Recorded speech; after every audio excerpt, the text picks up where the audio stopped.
making headlines this hour. President Abdullah Yamin returns to Male City after concluding his official visit to Meme Atoll and North Nilande Atoll. Ambassador designate of Maldives to Bangladesh meets Maldivian students who are facing registration issues at the University of Science and Technology, Chittagong. And Syria's warring sides meet for a second day for talks in the Kazakh capital to cement a ceasefire that could pave the way for political negotiations.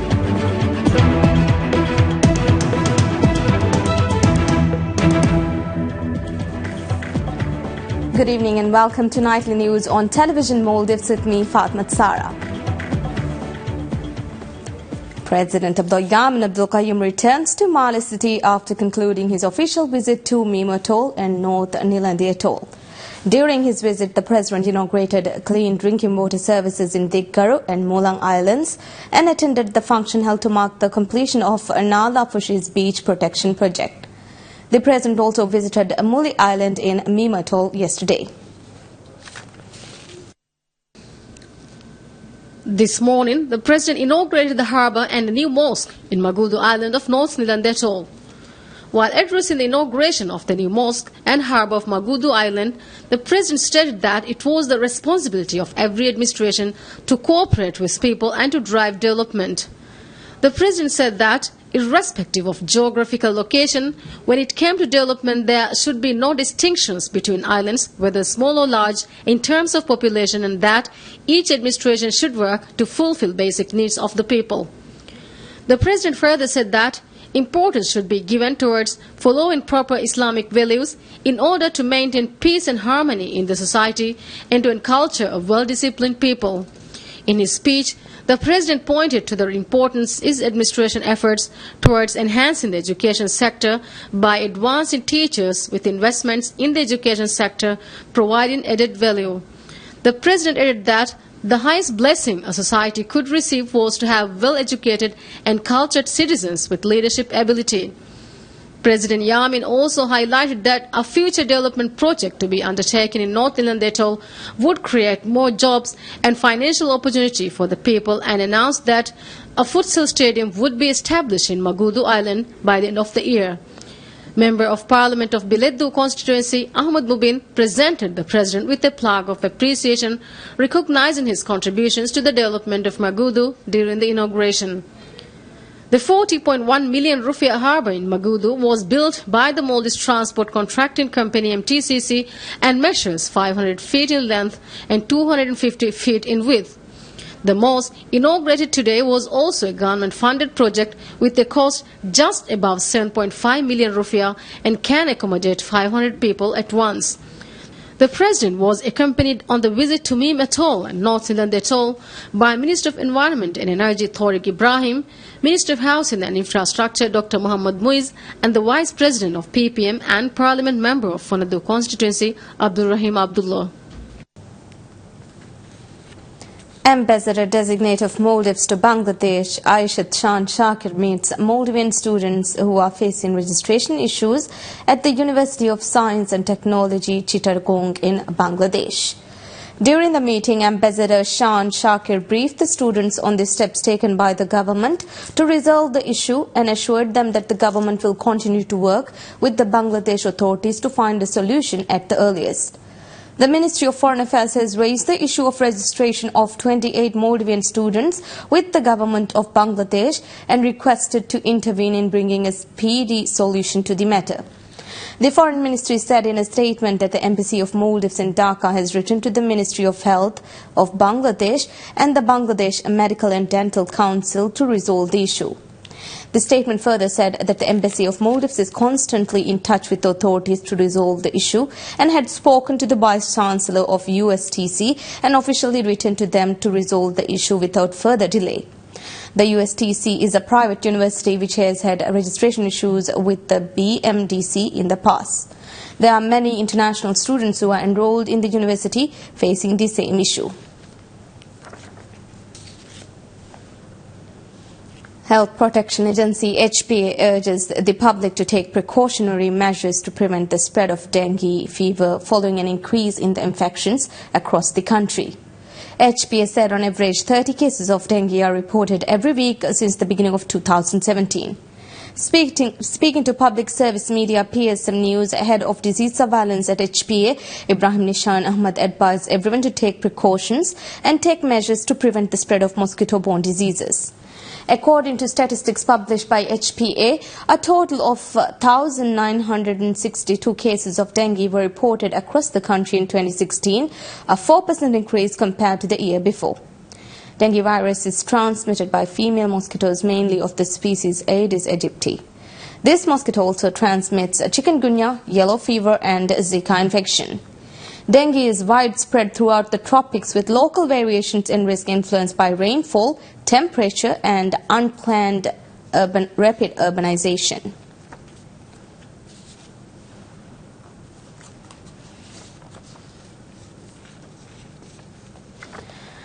Tourism Minister Musa Zamir says that ensuring the safety and security of tourists visiting the Maldives remains one of the top priorities of the government. He made the remarks at the inauguration of a counter-terrorism awareness workshop that began in Kurumba Maldives Resort today.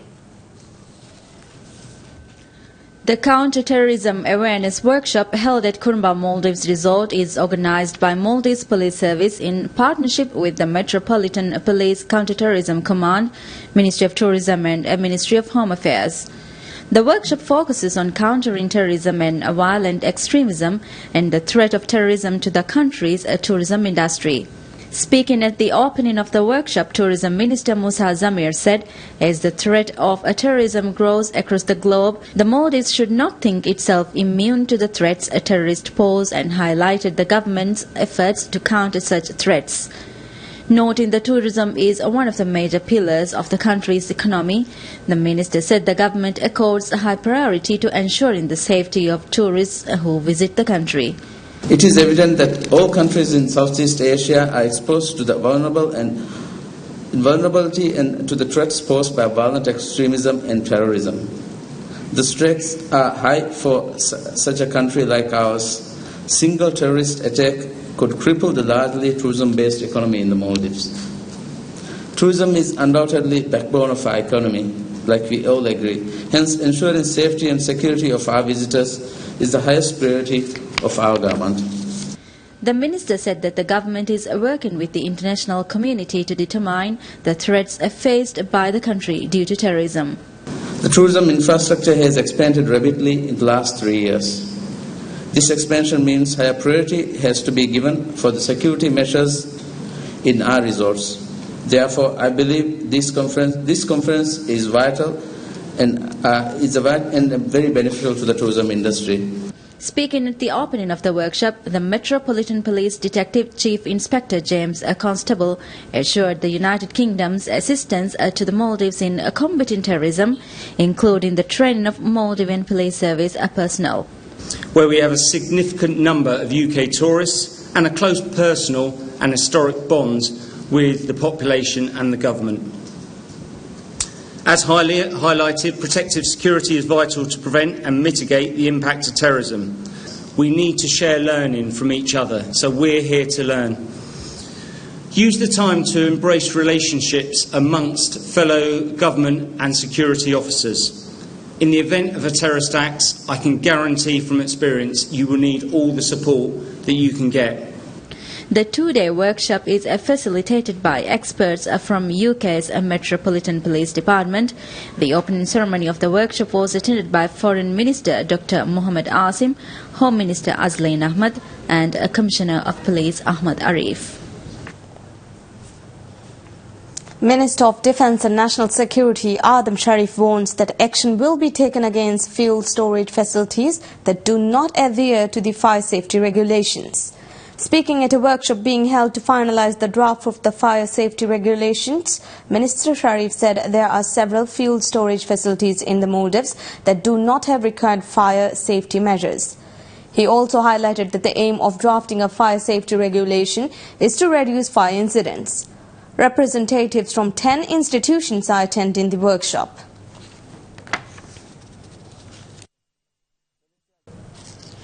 Maldives Airports Company Limited acquires 2 new sea rescue vessels as part of its efforts to further improve fire and rescue services. With the new additions, MSCL Airport Fire and Rescue Department's Marine Division will have a total of 4 firefighting vessels in its fleet. Speaking at a ceremony held to mark the acquisition of the new vessels, MSCL's director Adil Musa said it is important to be prepared for any incidents at sea, as the airport also has a seaplane base.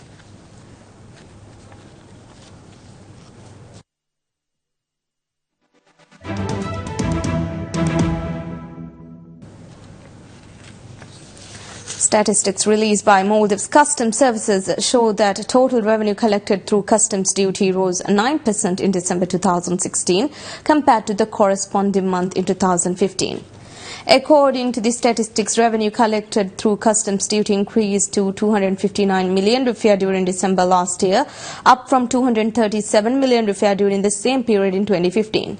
According to the customs, 3.5 billion rupiah worth of goods were imported during December 2016, while the number stood at approximately 2.6 billion rupiah during the corresponding month the year before.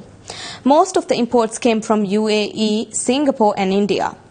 UAE topped the list with 17%, followed by Singapore and India with 12% and 11% respectively. According to Maldives Customs Service, the FOB value of goods exported during last month increased by 56% compared to that of the same month in 2015.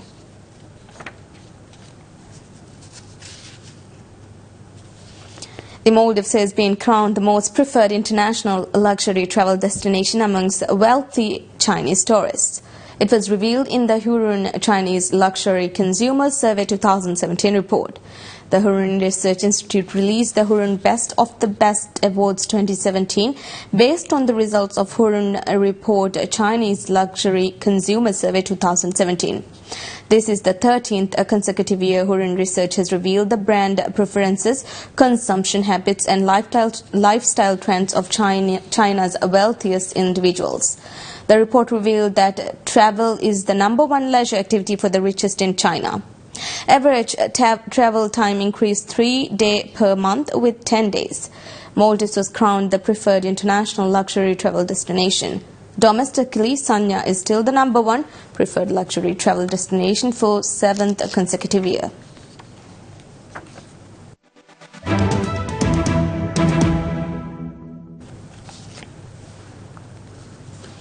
And in international news, Syria's war incites are to meet for a second day for talks in the Kazakh capital, with our Russian and Turkish backers pushing to cement a ceasefire that could pave the way for political negotiations.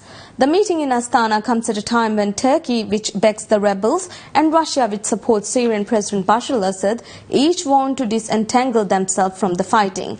This has led them into an ad hoc alliance that some believe represents the best chance for progress towards a peace deal, especially with the United States distracted by domestic issues. The talks began on Monday and saw rival delegations negotiating indirectly through intermediaries and at times trading barbs. Diplomats said Russia, Turkey and Iran are working on a final communique that could be completed as early as Tuesday. It would reaffirm a December 30th ceasefire that each side accuses the other of violating.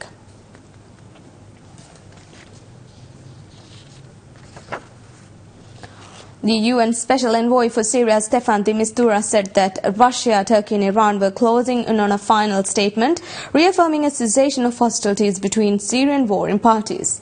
The delegations from the Syrian government and opposition were holding indirect talks for a second day in the Kazakh capital, at a time when Turkey, which backs the rebel, and Russia, which supports Syrian President Bashar al-Assad, each want to disentangle themselves from the fighting. That has led them into an ad hoc alliance that some believe represent the best chance for progress towards a peace deal, especially with the US distracted by domestic issues. However, after 2 days of deliberations, an initial draft communique suggests that power have agreed little beyond reaffirming the need for a political solution and to reaffirm a December 30th ceasefire that each side accuses the other of violating. Delegates from Russia and Turkey and Iran were wrangling over the terms of the final communique, which would need to be approved, though not formally signed, by the government and opposition delegations.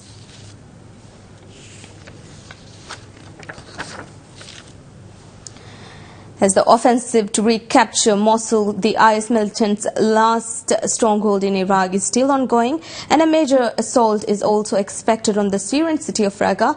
Yet whether the recapture of the last two strongholds means the end of the extremist group still remains unknown.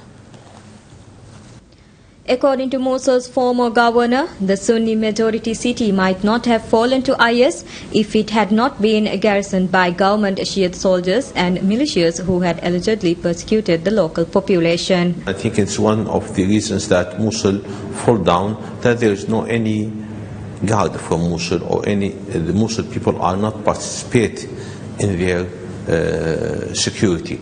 It's the reasonable way to rebuild the security of Nineveh after the fight, that there is a guard from Nineveh who fight ISIS and who are ready to secure Nineveh. It's a situation he wanted to change in the northern region known as Nineveh. IS originally arose out of Al-Qaeda in Iraq, whose last leader was killed in 2010 and replaced by Abu Bakr al-Baghdadi.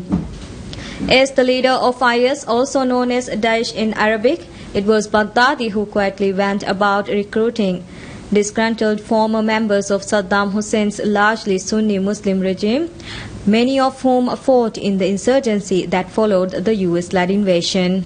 Many Iraqi from the Iraqi army and Iraqi intelligence and Saddam regime now with Daesh. So those men have experience, and period 2003 till 2014, about 11 years, good practice in logistic, in tactics, in planning. The majority of analysts seem to agree that military action alone won't succeed. In Syria, a military victory by any side is still far from assured.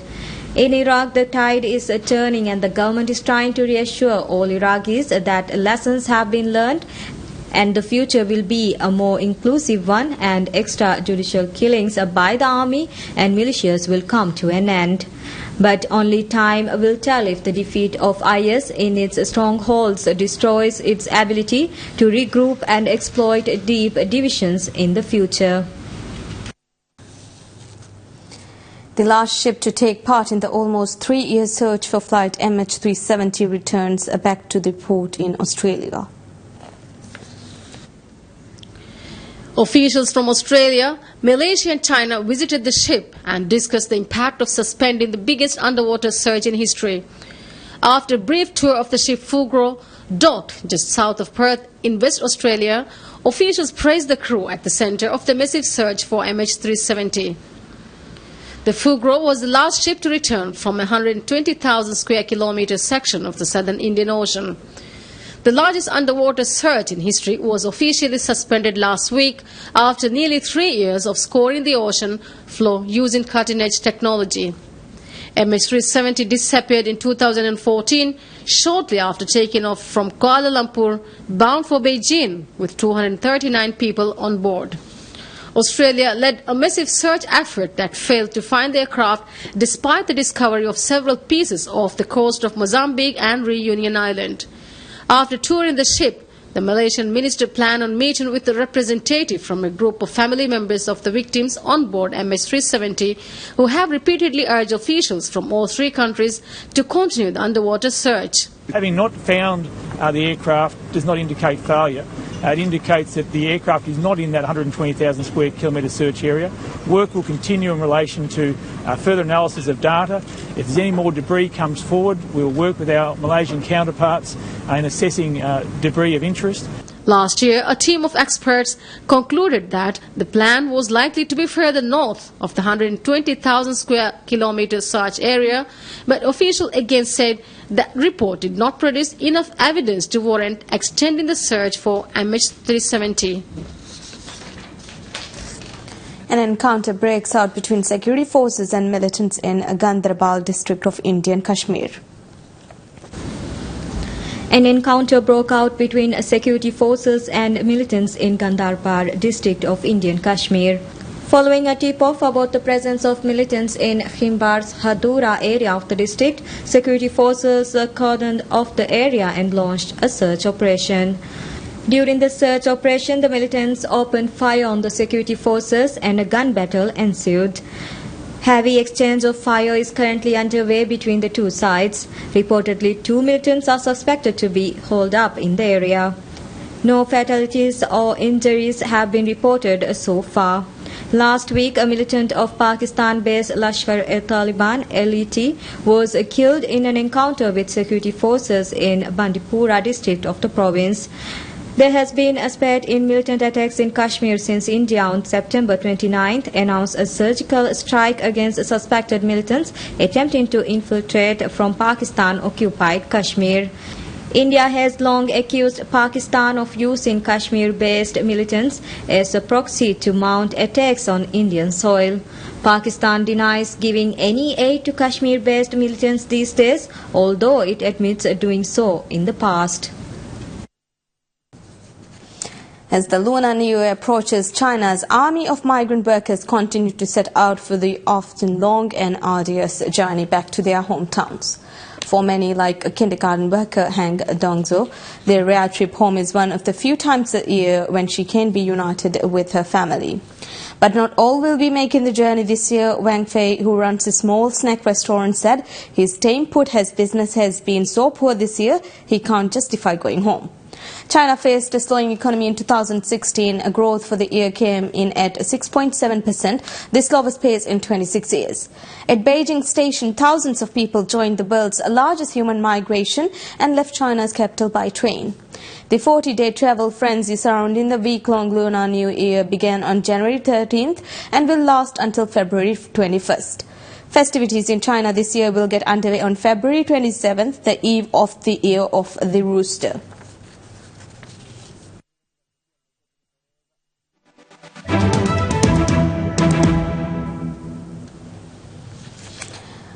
Venus Williams continues her astonishing late career revival by felling Anastasia Pavlyuchenkova 6-4-7-6 to reach her first Australian Open semi-final in 14 years and become the oldest woman to reach the last 4 at Melbourne Park in the professional era. The quarter-final will hardly be remembered as a classic, with both Venus and the 24th-ranked Russian surrendering serve with alarming regularity despite perfect conditions for tennis at Rod Laver Arena. In the end, it was 36-year-old Venus's experience that proved decisive when the pressure rose and Pavlyuchenkova crumpled with a double fault on a match point to boost America's hope of a maiden title at Melbourne Park. Following her run at Wimbledon, 13th seed Venus has now made the semi-finals at 2 of the last 3 Grand Slams. Former Ferrari technical director and World Championship winning team principal Ross Brawn steps back into the Formula One arena in the new role of managing director for motorsports. New owners Liberty Media said the burly Briton, whose Brawn team won the 2009 Constructors and Drivers title, would be one of the 2 managing directors under Chief Executive Chase Carey. The other for commercial operations is former ESPN executive Sean Bratches. Brawn, who was also team boss of now champions Mercedes and defunct Honda team, as well as the master strategist who helped Michael Schumacher to 7 world championships, has 40 years of F1 expertise. And on a lighter note, Disney confirms that the next Star Wars film will be titled The Last Jedi. Movie studio Disney revealed that the next Star Wars movie will be called Star Wars The Last Jedi, setting off a rampant speculation from fans about what the title implied for the plot. The movie, the second of the sequels set 30 years after the original movie trilogy, will follow the adventures of Luke Skywalker, Mark Hamill, and Princess Leia, Carrie Fisher. It had previously been known only as Episode 8. Rian Johnson is directing the movie, which will be released December 15th.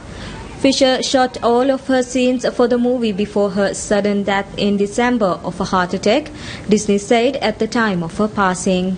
Disney has not released plot details for Star Wars The Last Jedi, but Johnson has said it will immediately follow the events of a 2015 release, Star Wars The Force Awakens, in which Skywalker was revealed to be the last remaining Jedi and had gone into hiding. Force Awakens ended with scavenger Rey Daisy Ridley discovering her hidden powers, finding Skywalker and ready to start her Jedi training. Theories about the plot made The Last Jedi hashtag the most trending item on Twitter on Monday, with some 152,000 tweets in just 1 hour. Disney has yet to release any trailers. The cast for the movie will also include Force Awakens members John Boyega, Adam Driver and Lupita Nyong'o. Star Wars The Force Awakens became the third highest grossing movie of all time, taking some $2 billion at the global box office after its release in December 2015. The standalone movie Rogue One, A Star Wars Story, released in December 2016, has made $1 billion at the worldwide box office. Save the rebellion! Save the dream! With that, that's it for now. Stay tuned for more updates of recent current affairs stories here on Television Maldives. Thank you for joining us. Wish you a pleasant evening. Good night.